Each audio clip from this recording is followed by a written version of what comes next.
안녕하세요, 여러분. 혹시 이런 생각해 보셨어요? 그냥 말만 하면 알아서 척척 복잡한 자동화 시스템을 만들어주는 AI가 있다면 어떨까 하고요. 오늘 바로 그걸 확인해 보려고 합니다. NAN에서 새로 나온 AI 워크플로우 빌더. 과연 그 약속을 지킬 수 있을지 제가 직접 한번 샅샅이 뜯어보겠습니다. 자, 그래서 오늘의 핵심 질문은 바로 이겁니다. 정말 우리가 원하는 걸 그냥 말로만 술술 설명하면 AI가 뚝딱 하고 자동화 시스템을 만들어줄 수 있을까요? 정말 가능한 일일까요? 예전 방식을 한번 떠올려 보세요. 노드 하나하나 마우스로 끌어다 놓고 선으로 읽고 설정값 일일이 만져주고 정말 지루한 반복 작업의 연속이었죠.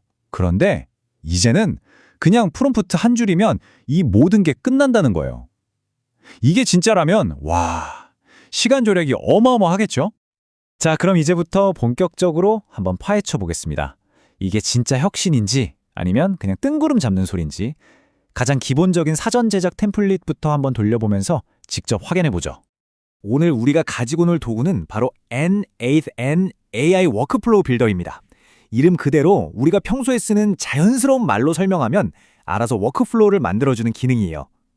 근데 중요한 건 아직 베타 버전이고 N8N 클라우드에서만 써볼 수 있다는 점, 이 점은 꼭 기억해 주세요. 좋아요. 첫 번째 관문입니다. N8인이 직접 만들어 놓은 예제 템플릿을 써볼 건데요. 뭐랄까, 자기네 홈그라운드에서 뛰는 거니까 과연 얼마나 대단한 실력을 보여줄지 한번 지켜보자고요. 자, AI한테 던져준 미션이 이겁니다. 들어보세요. 매일 아침 8시에 최신 AI 뉴스 가져와서 탑5 기사 요약하고 거기에 딱 맞는 이미지도 만들어서 텔레그램으로 보내줘. 아, 그리고 그 뉴스 갖고 채팅도 할 수 있게 해줘. 와, 요구사항이 정말 많죠? 이걸 다 해낼 수 있을까요? 우리가 저렇게 명령을 내리면 AI는 보이지 않는 곳에서 정말 바쁘게 움직이기 시작합니다. 보세요. 필요한 앱, 그러니까 노드들을 착착 골라내고요. 이걸 논리적으로 쭉 연결하고 심지어 기본적인 설정까지 알아서 채워 넣어요. 정말 신기하죠? 자, 그래서 결과는 일단 기본 뼈대는 정말 기가 막히게 잘 만들었어요. 근데 문제는 디테일이죠. AI가 프롬프트에 쓰인 글자 그대로만 이해하지 그 속에 숨은 의도까진 파악을 못한 거예요. 특히 저 채팅 기능처럼 좀 더 복잡한 요구사항에선 그냥 손을 놔버렸더라고요. 비유하자면 멋진 건물 골조는 세웠는데 창문도 문도 벽지도 없는 텅 빈 상태라고 할까요? 오케이, 첫 번째 테스트는 약간 아쉬웠죠? 그럼 이제 진짜 실전으로 들어가 봅시다. 마케팅에서 정말 흔하게 쓰는 고객 정보 받아서 처리하는 워크플로우를 아예 백지 상태에서 처음부터 만들어 볼 거예요. 이번에는 AI가 헷갈리지 않도록 제가 아주 구체적으로 단계별로 명령을 내렸습니다. 1번, 웨브크로 데이터 받아. 2번, 이메일 주소 맞는지 확인해. 3번, 구글 시트에 이미 있는 사람인지 체크하고. 이런 식으로요. AI랑 대화할 땐 이렇게 명확한 계획을 주는 게 정말 중요하더라고요. 결과를 보고 저 진짜 깜짝 놀랐습니다. 핵심적인 흐름은 거의 완벽하게 만들어냈거든요. 그런데 딱 한 가지 정말 사소한 기술적인 설정 하나를 놓치는 바람에 전체가 멈춰버린 거예요. 문제가 뭐였냐면 바로 이거예요. 외북의 응답이 필요합니다. 이 외북이라는 녀석은 데이터를 받으면 잘 받았어 하고 응답을 꼭 해줘야 하거든요. AI가 바로 그 한 줄을 빼먹은 거죠. 자, 그럼 이제 어떡하죠? 이걸 어떻게 고쳐야 할까요? 걱정 마세요. 여기서 아주 재미있는 기능이 등장합니다. 바로 이겁니다. NNAI에게 물어보기 기능. 정말 기가 막힌 게 AI가 만들어낸 문제를 다시 AI한테 물어봐서 해결하는 거예요. 저 버튼을 딱 누르니까 이 노드에 응답 추가해야 해 하고 정확하게 해결책을 알려주더라고요. 이건 정말 괜찮은 기능 같아요. 좋습니다. 이제 마지막 최종 보스급 테스트입니다.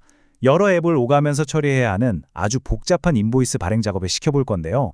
과연 AI가 어디까지 해내고 어디서 무너지는지 그 한계를 한번 제대로 파헤쳐 보겠습니다. 그런데 여기서 AI가 정말 치명적인 실수를 합니다. 보세요. 노션에서 데이터가 넘어오면 그걸 구글 문서 템플릿 원본에다가 그냥 덮어 써버리는 거예요.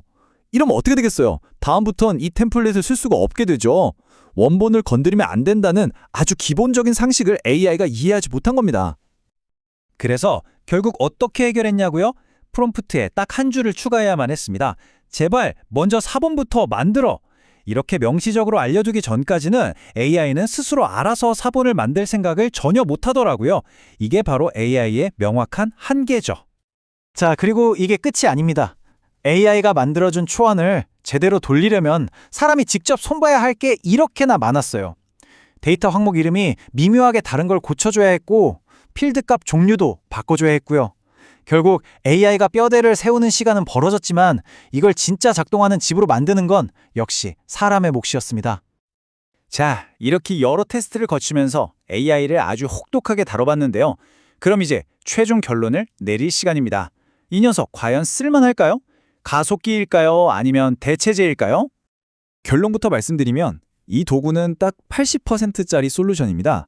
무슨 뜻이냐면 전체 워크플로우의 80%에 해당하는 뼈대와 기본 구조는 AI가 정말 눈 깜짝할 사이에 만들어줘요. 하지만 나머지 20%, 아주 중요하고 섬세한 부분은 결국 우리, 전문가의 손길이 필요하다는 거죠. 그래서 저는 이 도구를 대체제가 아니라 자동화 가속기라고 부르고 싶어요. 지루하고 반복적인 기초공사는 AI한테 맡겨버리고 우리는 더 창의적이고 중요한 로직 설계나 디버깅에만 집중할 수 있게 해주는 말 그대로 우리의 작업 속도를 엄청나게 높여주는 부스터 같은 거죠. 장단점을 한번 정리해 볼까요? 장점은 확실해요.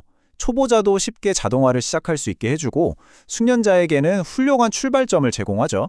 학습 도구로서도 아주 훌륭하고요. 반면에 단점도 명확합니다. 아직 베타라서 크레딧 제한이 좀 빡빡하고 클라우드에서만 돌아간다는 점, 그리고 결국에는 사람의 손길이 필요하다는 점은 기억해야 합니다. 그렇다면 이 도구는 도대체 누구를 위한 걸까요? 저는 두 부류의 사람들에게 정말 유용할 거라고 봐요. 첫째, 자동화가 처음이라 막막한 분들.